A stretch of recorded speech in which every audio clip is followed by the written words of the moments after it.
Welcome into A to Z Sports Prime Time on this Monday evening. Hope you guys are having a great start to your week. Maybe not if you are a fan of the Tennessee Titans, as I imagine most of you are. Otherwise, what are you doing here for this broadcast? We are going to talk about Kyle Phillips, reported today by Paul Kaharski that he's expected to miss about 6 weeks with an MCL injury. We're also going to talk about Jonathan Taylor officially being granted permission to seek a trade from the Indianapolis Colts. The Kyle Phillips injury is obviously deeply unfortunate. A lot of people looking to see him take a step, looking to see him contribute to the offense in a meaningful way. But an injury sustained in the preseason in Minnesota looks like it's going to cost him a decent amount of time. So we'll discuss that at length together. We'll talk about the Jonathan Taylor trade request that he has officially been granted permission for. Then we'll bring Bert in and we'll do In Case You Missed It. Hopefully that by then the Ravens Commanders will be at halftime so we can have his undivided attention. Before we get things started, need you guys to share this show around on Facebook, YouTube, Twitter, and on Twitch. If you're hanging out on Twitter, please retweet the show, bottom right-hand corner of your screen. If you're on Facebook Live, you can share now to public. That, of course, is in the bottom left. YouTube or Twitch, wherever you live stream this show, we would appreciate you liking the video. Subscribe to the channel if you have not done so already. If you have, good on you. We are grateful for you doing so. And if you want to tell a friend to do the same, we would be even more grateful to you that way. Once you shared this show around, more of you guys will continue to join the conversation. And in the meantime, we can go ahead and get this thing started. Welcome into A to Z Sports Prime Time on this Monday night. I'm your host, Buck Rising. If you're new to the show, and I'm proud, as always, to be presented to you by our friends at the law offices of Amanda J. Gentry. Wherever justice demands, Amanda J. has you covered. Go to amandajgentry.com to make sure your constitutional rights are protected today. And True Math Fitness in the Gulch. True Math Fitness, the best place to work out, a new way to work out for the best version of you. True Math Fitness with the best coaches, the best workout group classes, and of course, personal training. Your first workout is free at truemathfitness.com. So with this Kyle Phillips injury, it was obviously disappointing. Kyle Phillips, who is the 5th-round draft pick in 2022, has basically not played hardly at all for this team, given that he had a shoulder injury early on and a hamstring injury that derailed him later on. And you look at all the different things. That the Titans are trying to get out of their wide receiving core, and you see, well, Treylon Burks is hurt. You see the circumstance for Kearis Jackson, where he's hurt on a punt return. It's a knee injury, and he hobbles off, fortunately under his own power. But then there's Kyle Phillips, who was injured before Kearis Jackson, but obviously, in theory, would factor in a bigger way than Kearis Jackson would. And I would argue almost as big a way as somebody like Treylon Burks, should he be available. Misguided Perception says on the punt return that Kyle Phillips was hurt. He should have called a fair catch. I saw that gunner blow past the player and knew a big hit was coming. I think that I don't know whether the coaching staff would agree with that assessment. I don't know that they would disagree, but to go back and watch it, you are correct. I think it was 36 that blew by the guy who was supposed to be protecting in the punt return situation for the Titans. He got to Kyle Phillips almost immediately and decked him as Kyle Phillips was catching the ball. Now, that was the only time that we really saw Kyle Phillips out there, right? He had a couple snaps on offense, but then the punt return was early on and put him in a position, not put him in a position, but ultimately saw him injured on the play. He was listed as questionable, wasn't ruled immediately out. So we thought, okay, maybe not as severe as one might have thought or one might consider. Now it's being reported by Paul Kaharski that it's going to be a period of about 6 weeks that he is expected to miss with an MCL injury. So we'll start there with your Two Rivers Ford take on Facebook, YouTube, Twitter, and on Twitch. in the comment section if you would be so kind as to tell me your level of concern for the Kyle Phillips injury. We will discuss at length together right after I remind you that your Two Rivers Ford Take is presented by Two Rivers Ford. Go to Two Rivers Ford in Mount Juliet for quality American-made Ford vehicles and award-winning customer service. Two Rivers Ford in Mount Juliet or online at tworiversford.com. Powered by Ford, driven by people. So what is your level of concern right now with the Kyle Phillips injury? Texas Titan says that he never should have fielded it, him being Phillips. Amar says 100 on a scale of 1 to 10 is his level of concern. He says, what good is a player if he can't stay on the field? The best ability is availability. And I agree with that assessment. Availability is the most important thing.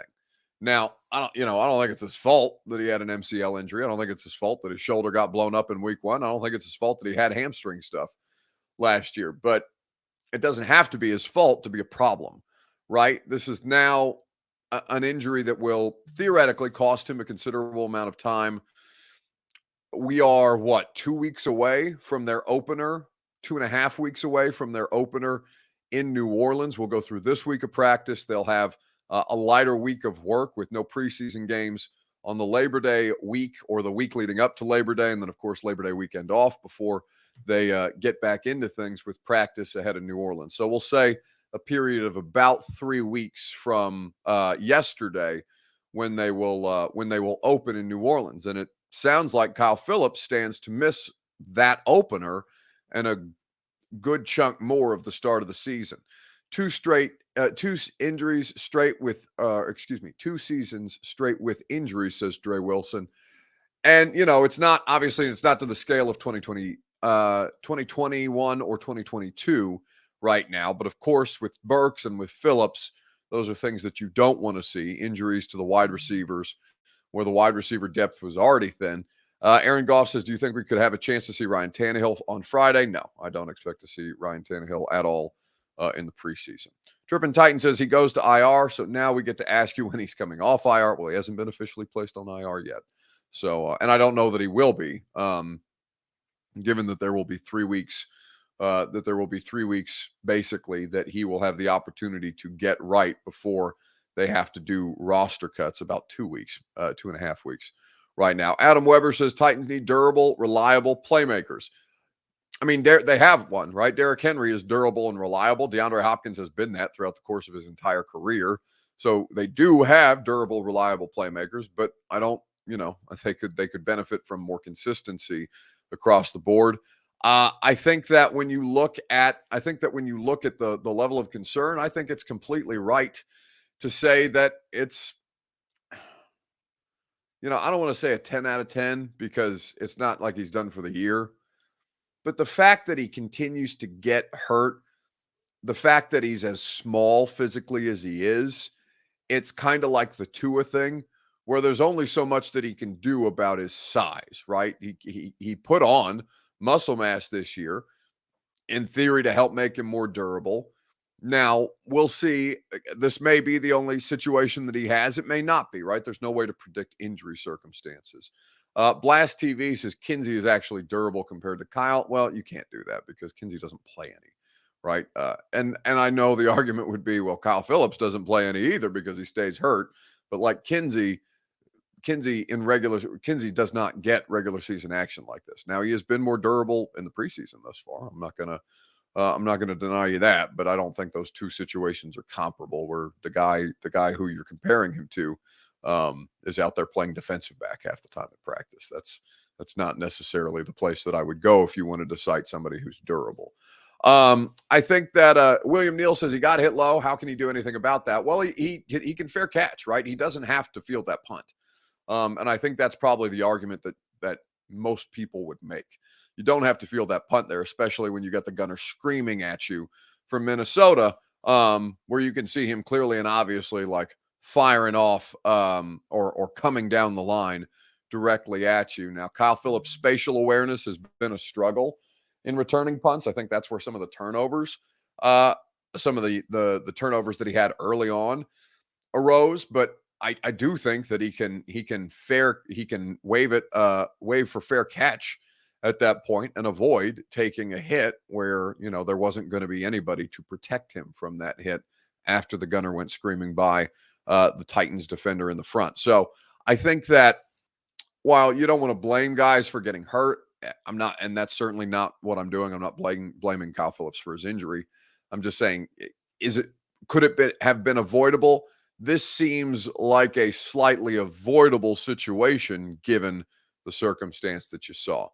Those of you who are arguing for Corey Davis, he's on another NFL roster. They're not going to give up draft capital to get Corey Davis back. And if you're talking about reliability and durability, Corey Davis is not the example that I would cite. He's not been an overwhelmingly durable player, even when he was with the Titans. In fact, the last snaps of Corey Davis, or the last period of time that Corey Davis spent on this roster was at the end of the 2020 season with Corey Davis, or 2021. I can't remember. I think 2020 was the Baltimore playoff game where Corey Davis is sitting there on the sidelines at the end of the game because he's not available and has his helmet off and is standing and watching the offense struggle, not necessarily without him in the lineup, but struggle just generally. Corey Davis was not an overwhelmingly durable player with the Titans, nor has he been with the Jets. He's missed a fair amount of time with the Jets. Out versus the Ravens in the playoff game. Now, he did start that game. He was available at the start of that game, but ultimately did not finish as available during that game. So the wide receiver concerns, I'm going to say it's an 8, right? I think how much does Kyle Phillips concern you? I think it's an 8. They need a true slot player, and they haven't had one since a brief amount of time that Adam Humphries was available to them. And I think it made a difference. They need a slot option, a true slot option. And there's not really one on the roster. Mason Kinsey is Kyle Phillips' backup. I don't necessarily know that this means that Mason Kinsey would make the active roster, but I think that is a place that they would look. Now, NWI can play in the slot. They can find ways they can work Hopkins in the slot if they see fit at the start of the year. He has done that with Tim Kelly with great success. In fact, that was the primary. He was one of the most productive. Hopkins was one of the most productive slot receivers in football the year that Tim Kelly was the offensive coordinator and deployed him primarily out of there. So I would look for DeAndre Hopkins to see a lot more work in the slot if Kyle Phillips is unavailable. That would make the outside receivers, in theory, if Treylon Burks is ready by week 1, Treylon Burks and NWI, or Treylon Burks and Chris Moore. But we'll see if it ends up being Chris Moore, NWI, and Chris Moore and NWI on the outside and Hopkins in the slot to start the year. Not exactly an ideal situation. Just get Jarvis Landry and call it a day, says my guy Cy. NWI, no good. They're not going to pay for Jarvis Landry. They're not going to sign Jarvis Landry right now. That's not a feasible option. In fact, Jarvis Landry was largely unavailable for New Orleans last year, if I recall correctly. He missed a considerable amount of time. Did he only appear in one game, Bert, or is that just really only appeared in one game for the New Orleans Saints? So yeah, don't cite availability and durability and then give to me Jarvis Landry at the very end of his career. That's not just because again, don't get caught up in a name, right? He's a name. He's not a football player of consequence right now. And also, I don't know if Jarvis Landry and Ryan Tannehill still don't get along, but they famously did not vibe well together in Miami. So not the first option that I would list. So, on a scale of 1 to 10, what's my level of concern?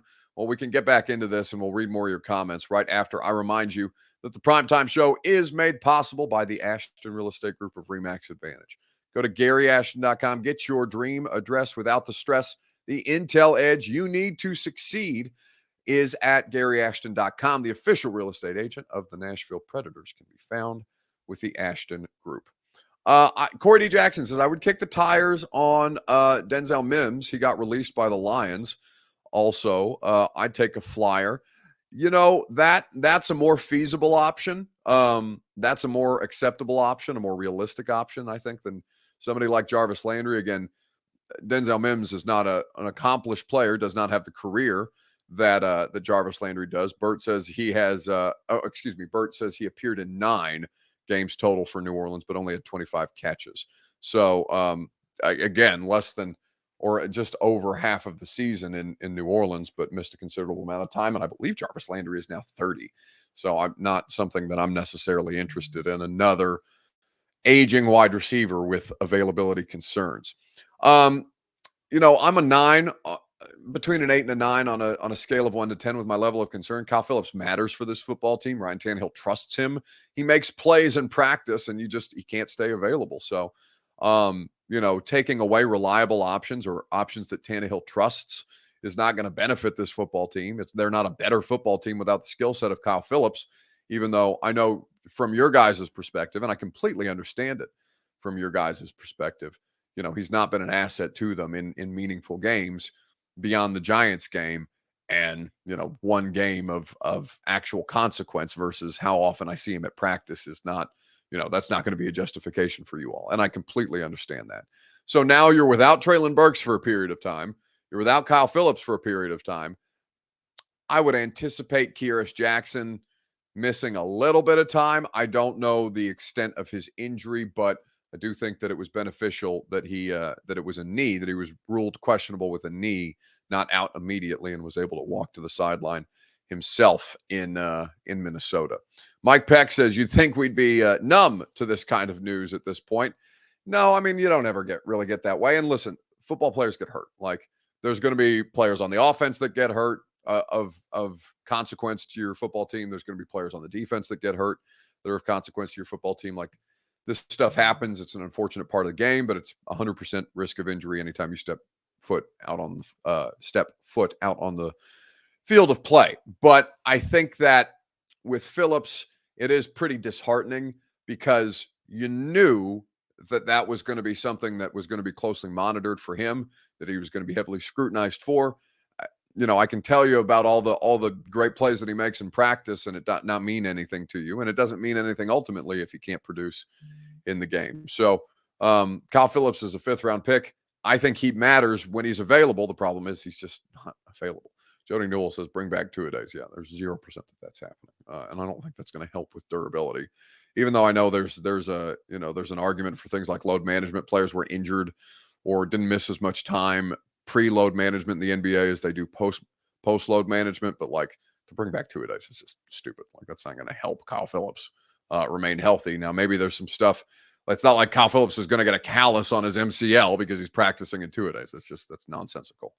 Blast TV says John Robinson picks keeping us down. I mean, I don't know, man. Like, Kyle Phillips had no injury history prior to him being selected. Kyle Phillips was a day 1 slot player in the league. Greg Cosell loves Kyle Phillips. Any talent evaluator. I know he went in the 5th round, and it's probably because of his size more than anything. But like, Kyle Phillips as a 5th-round pick makes all the sense in the world. So don't, it's nonsensical to wish for two-a-days, the return of two-a-days, because of an MCL injury to a smaller wide receiver. I also think it's kind of silly to put that on John Robinson when there was no previous injury history for Kyle Phillips coming out of UCLA. So let's keep it moving. Let's talk about Jonathan Taylor. For as bad as things may feel in Tennessee, as the Commanders have just scored a touchdown in their preseason game, Monday Night Football, 16-14, currently the lead for the Commander Skins football team at home over Roberts Ravens. Looking at the division, for as bad as injuries may feel for you, the dysfunction in Indianapolis might be something that you can at least take. I hate the fact that I just saw Bert's joke in real time as I'm trying to transition from segment to segment to his podcast when he retires. It's going to be called Two-a-Days. Terrible joke by you. But I think that when we talk about the dysfunction happening in Indianapolis, Jonathan Taylor was officially granted permission to seek a trade today by the Colts. So while injuries for your football team may not feel great, to see things happening in Indianapolis might make you feel a little better. We're going to talk about the Jonathan Taylor trade, and the question that I'll ask you is this: on Facebook, YouTube, Twitter, and on Twitch, fair or foul? The Colts seeking a 1st-round pick or a package of picks commensurate to a 1st-round pick for running back Jonathan Taylor. Fair or foul in the comment section. While you guys give me your response to that, I will remind you that the Primetime Show is presented by True Math Fitness in the Gulch. TrueMathFitness.com is where you go for your first workout free as a Middle Tennessee resident. Nobody is going to get you in better position to succeed where it relates to weight loss, getting in better shape, improving your health by way of your physical fitness. True Math Fitness with their group boot camp style classes, with their personal training options, and with their memberships that allow you access to their open gym facility. TrueMathFitness.com is the best workout in Middle Tennessee. Get your first workout for free at TrueMathFitness.com. So fair or foul, the Colts seeking a package of picks commensurate to a first-round pick or a first-round pick for running back Jonathan Taylor. William Neal says he's a top 3 running back in the league. That sounds like a fair value.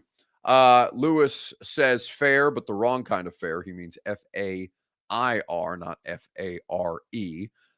Jacob Ray says, foul. You have to pay Taylor a record-setting contract and give up a first round or more? Question mark. It won't happen. Can't think of one team would do it. Well, where does it say? Where does it say anywhere that you have to pay him a record-setting contract? Jonathan Taylor's not going to reset the running back market, or is that what you're alleging?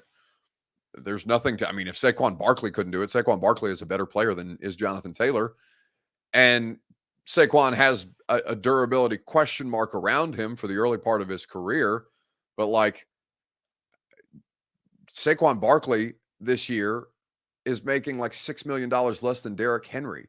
And like Derrick Henry, I bet is going to, on his next contract, wherever that ends up being, whether that's in Tennessee or elsewhere, by the time his deal expires this year, I bet if Derrick Henry makes $8 million next year, that's kind of like as good as it's going to get for veteran running backs. Now, Jonathan Taylor is younger than his Derrick, doesn't have quite the usage rate that Derrick does. He has less of a proven track record than Derrick Henry, but I don't know that anybody is going to nobody is resetting the running back market right now. In fact, the running backs are actively advocating against their current situation. Jonathan Taylor is not as versatile a piece as is McCaffrey or Kamara. I don't think he's going to make anywhere close to what those two. I mean, he may make something close. He may make. I think those guys are. Let me just look up quickly what McCaffrey is making on an average annual basis on Spot Track. If you'll allow me a moment to pull that up, because I would bet that Christian McCaffrey is averaging about 16, maybe a little more than $16 million on an average annual basis on the four-year contract he signed with Carolina. It may not even be as much as $16 million a year. And the 49ers didn't even give up, they did give up a package of picks, but they did not give up a first round pick to acquire Christian McCaffrey. So he signed a 4-year, $64.063 million contract with Carolina Panthers back in 2020. So on an average annual basis, he's making 16.01. So if Jonathan Taylor gets anywhere close to 16, I would be shocked. There's not, he's not the kind of player that McCaffrey or even Zeke at his height. Jonathan Taylor has been a good player. He's been given a permission to seek a trade, and this is the final season of his rookie deal where he's making $4.3 million. I think it's kind of crazy to I think it's kind of crazy to imagine that Jonathan Taylor is going to make anywhere close to McCaffrey or Kamara money. Like I said, he's not the weapon that he needs to be to make that kind of money. Mockingbird Lane says, I've always felt Henry will be invaluable as he gets older as a goal line monster. No, I think that's nonsensical. Like Derrick Henry, listen, how Derrick ages is going to be fascinating. There's been almost nobody like Derrick Henry in the history of football. So I'm not gonna ever discount or discredit what it is that Derrick Henry has done, nor what Derrick Henry is capable of doing. But as he gets older, I'm completely comfortable with the idea of moving on earlier rather than later from Derrick. If you're the Tennessee Titans and how they manage that, because they've got a bunch of money, they could keep Derrick Henry.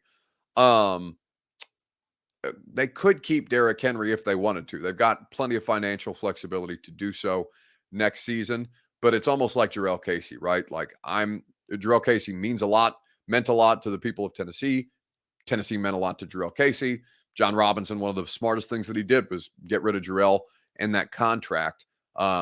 before, the bottom really fell out. And of course, Jarrell went on to play only 2 games in Denver the following season before he ultimately ended up retiring. So I think, I'm almost always going to side on for any NFL football player, but particularly running backs, end the journey sooner rather than later, so you don't have to deal with the consequences of what it's like when those guys ultimately become dead weight. Is Spears the replacement, says Van Boys TV? I mean, I'm sure he's part of the plan. Like, he doesn't have to be Derrick Henry, right? He doesn't have, Derrick Henry and Nick Chubb are really the only kind of volume carry guys in the NFL right now. They don't have to do that. They don't have to do that again. There's probably not players who can handle that kind of workload the way that Chubb and Derrick do. So if Spears is part of the solution, I think that makes a ton of sense. He's a 3-down runner. You don't have to take him off the field the way that you do with Derrick. You can leave him in there in the passing game. He's cost effective, and I imagine that Spears would not be. Spears is probably only somebody who you're looking at for his rookie deal. Craig DeCour, forgive me if I'm mispronouncing your name there, Craig, says Casey's production had been declining before the trade. Not really. I mean, that trade happened after the championship run, right after the AFC championship run. Jarrell was still kicking ass in the playoffs. Like Jarrell and Jeff's rookie season, they were still out there causing real problems. In fact, Jarrell was the biggest game that he probably had that year. Biggest game he probably had that year was against the Ravens in the postseason. He was an absolute menace. There were a couple of different moments, but like you could tell that his body was not going to hold up the way that it had for the previous 9 years of Jarrell's situation. I don't know that it was on par with where he had been. He was a Pro Bowl caliber player for the vast majority of his career, and I don't know that he was a Pro Bowl player in 2019 and through that championship game appearance run. But ultimately, Jarrell Casey was still a productive player when they moved on from him. But you could tell that was not going to be something that was worth the value of the contract or the value of the money that he was going to end up making. Let's see. Amar says King Henry rushed for 2,000 yards. None of those other backs have done that. That's true. Derrick Henry is one of 8 players in the history of the NFL to rush for 2,000 yards. In fact, it's funny. I was talking to Brett Kern. Brett Kern came and did an hour with us the other day. We were talking soccer, Nashville SC, I think that was before the semifinal match in the Leagues Cup for the soccer team. And, it just came up in conversation during a commercial break. Brett's probably the only player in the history of the NFL who's seen or who's been a teammate for 2 of the players who's rushed for 2,000 yards, right? One is CJ2K and the other is Derrick Henry, and Brett Kern was teammates with both of them. So Brett probably the only player in NFL history who's been teammates with 2 guys who ran for 2K. So I think that when you look at the Jonathan Taylor trade, a first-round pick is not happening. Like nobody's trading a first-round pick for a running back. Nobody's trading a first-round pick for a running back on an expiring deal. I don't think that Taylor is in a position to leverage a new contract out of whomever might trade for him. I think that it makes it. I mean, Indianapolis can keep him happy for the meantime and say, okay, if you think you can get a first-round pick, go get it. I can't think of a team who would need a running back that way that would be willing to give up a first round draft capital for Jonathan Taylor right now. But Bert found a video where it just says free JT. Apparently it's a rap video. I don't know if we're going to get popped for music rights violations after this, but we will see what Bert has brought us. God only knows what is going to result as soon as I hit this button. Mike, the Colts have now granted Jonathan Taylor's agent, Malky Kawa, permission to speak with other teams about a potential trade. Now, fundamentally, this doesn't change a whole lot at this point, except that the other teams now can speak to Taylor's agent without fear of a potential tampering charge. The question remains, who is willing to pay Jonathan Taylor on the type of contract that he has been seeking, which is toward the top of the running back market, could be anywhere $12 to $15 million, depending how you slice it, and then also be willing to give up significant draft compensation in order to land him. You go back to last year at the trade deadline, the 49ers were willing to give up a package of picks to the Panthers for Christian McCaffrey that included a 2023 second rounder plus 3 additional picks. My understanding is the Colts would want even more than that for Jonathan Taylor, and it's easy to understand why. He's 24 years old. He was the rushing champ back in 2021, averages 5 yards per attempt for his career. It all makes this a very difficult deal to do. Though, as we saw with McCaffrey last year, all it takes is one team with a real need to be willing to step up to the plate. Yeah, one team with a real, and that's true, right? Only one team has to do the deal, right, for it to be feasible. But like you guys are saying, the Dolphins don't. Dolphins can manufacture running backs. I mean, they had one of the worst running back situations in football last year, and still found ways to run the football. They don't need a high caliber player. They don't need to give up draft assets like that to get a running game. Kansas City did it with Isaiah Pacheco last year. For those of you who are saying KC, it's just it's just not something that is feasible. I don't think that there's a team out there who Jonathan Taylor would be as important to as he would be with the Colts. I think that Jonathan Taylor, the reason that I have such optimism, I'm super optimistic about Indianapolis. I don't think that they're like a playoff team or anything like that.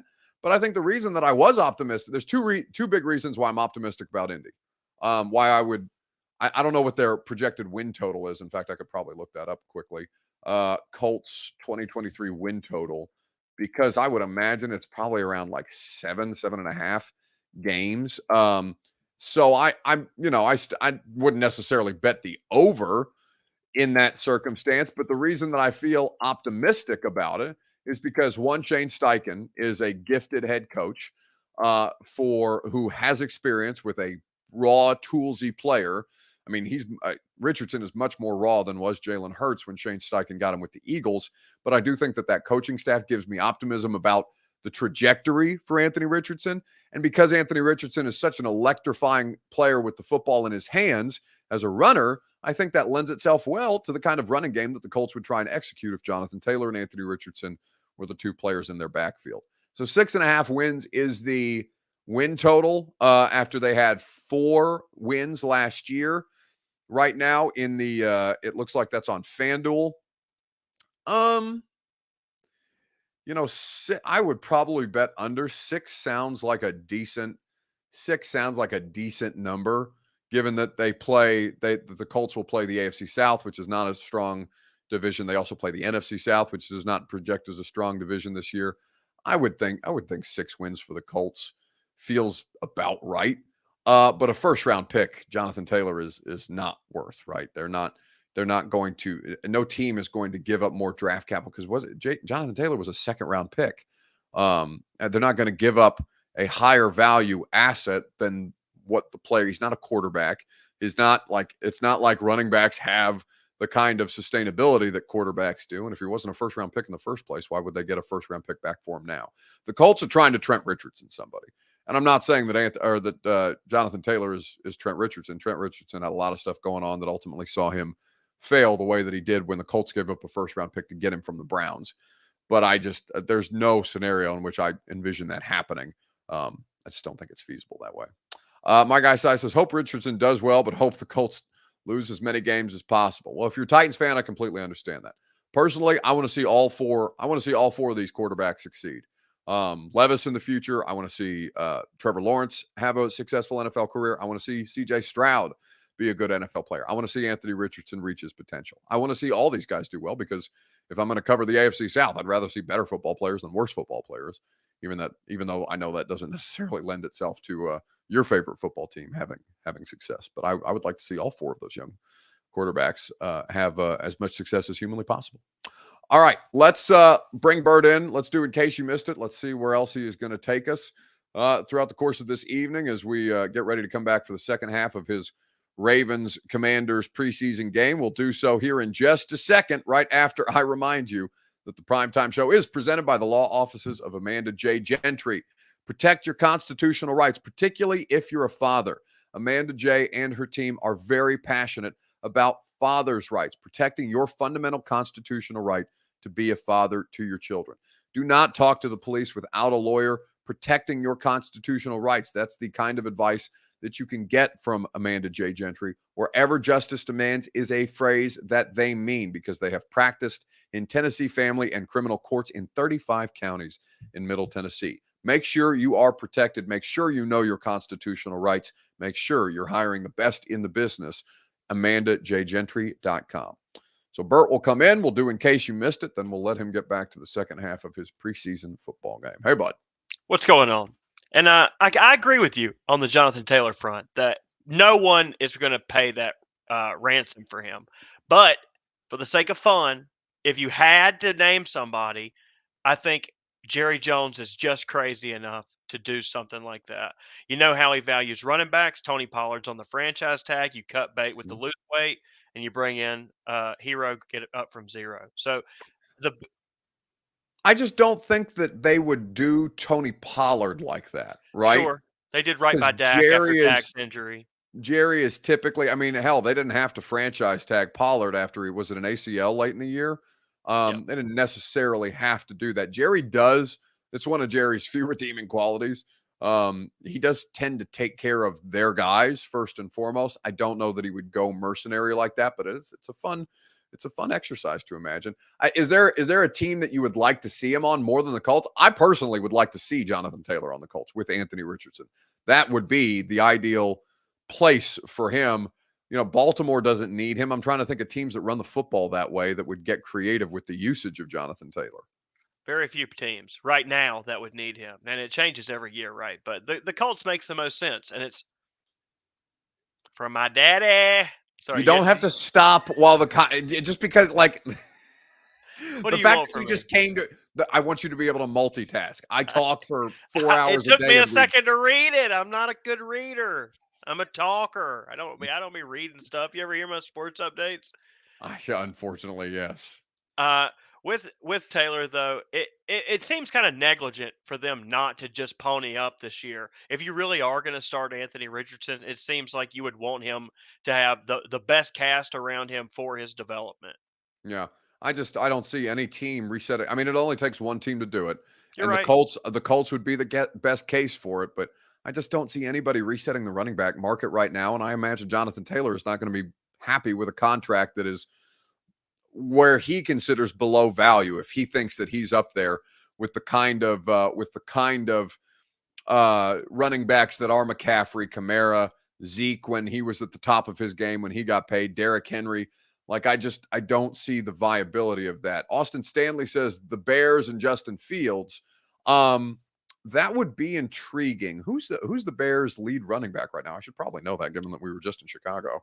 It's Khalil Herbert. They drafted Roschon Johnson out of Texas. I like Roschon Johnson a lot. Yeah. Bijan's backup, and who was the running back to carry Tennessee when Derrick Henry went down? Oh, they have D'Onta Foreman.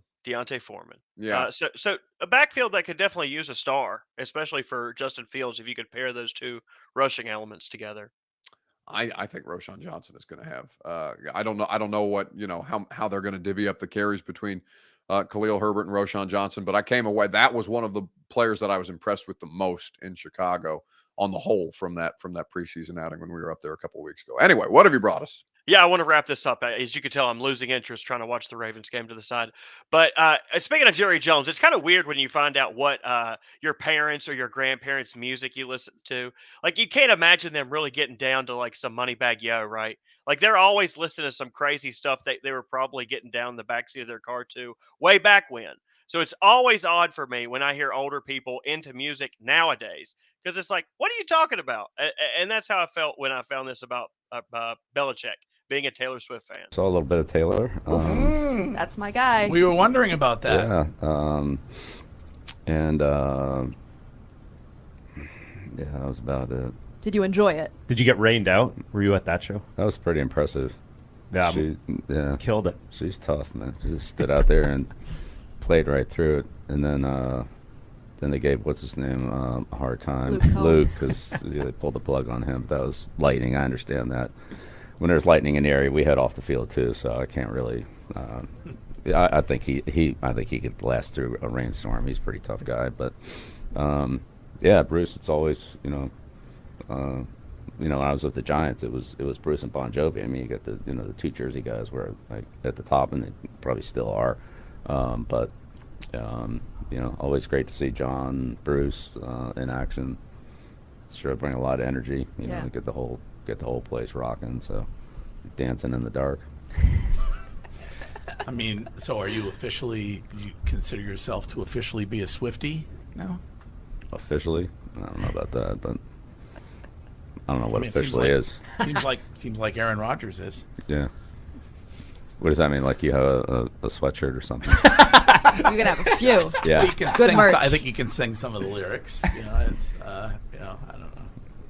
I mean, they were selling rainwater for $70 a jar or something like that. So. Yeah. Well, look, I'm definitely on the. You got to calm down. Okay, he's a Swiftie. That's pretty good. Like you got to calm down. That's One of her best. I like the song where she tells you to just shake it off. The Like, what the hell is he doing in a Taylor Swift concert? the fake laughter around him is just so funny to me. Like there are moments when like I think Vrabel is objectively funny. Like especially when he gets into one of us at a press conference. Like I think more often than not, people accuse us of fake laughing at Vrabel press conferences, but I largely think that Mike is an entertaining guy.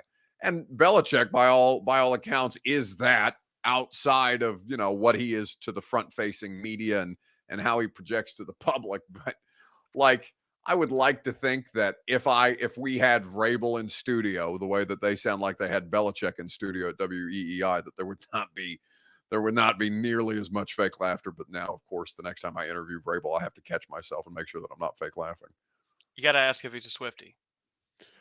Ooh, do we think Mike Vrabel is a Swiftie? Oh my God. Hell His Hell playlist, no. his birthday was last week and they had his playlist going out at practice. It's so bad. It's so much bro country and 80s like hair metal stuff. It is just awful. I took him for a divorced dad rock, like really into Nickelback and Creed. I never meant to be so cold. Can't you see him just pump? It's like working out like a big meathead. Well, he's definitely a meathead. But I think that it was funny to watch Mickey Ryan walk into the bubble on Vrabel's birthday and look around and be like, whose music is this? This sounds like it's right off my Spotify. And sure enough, 50, what I think Mickey's like 52 and 48-year-old Mike Vrabel, they're right on par with one another at this point. I think that that just Vrabel, I was shocked with how, I'm sure the players hated it too. I was shocked with how bad Mike Vrabel's birthday playlist was. Well, at this stage, I'm going to go watch the game. Enjoy yourself, Buck. Get out of here. That's going to do it for us tonight. We've lost Bert for the evening. You are going to lose me for the evening as well. Have a great rest of your night. We're back out at Titans training camp practice tomorrow. Arden Key will be our guest. He'll sit down at the tent with us. So if you enjoy watching those interviews, that will be live streamed on 104.5 The Zone's YouTube and Facebook and Twitter accounts.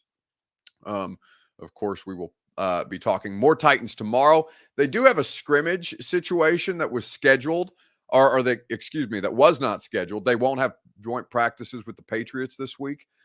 So it sounds like Mike Vrabel on his radio show tonight on 104.5 The Zone, same place I do my radio show.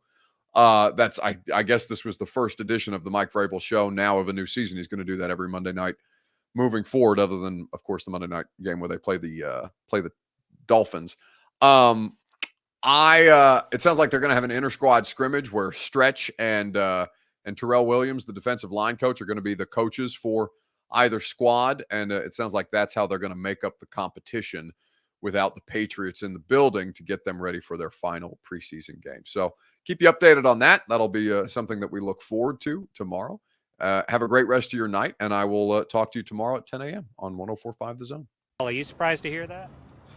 Certainly not. The first year we took it to the limit.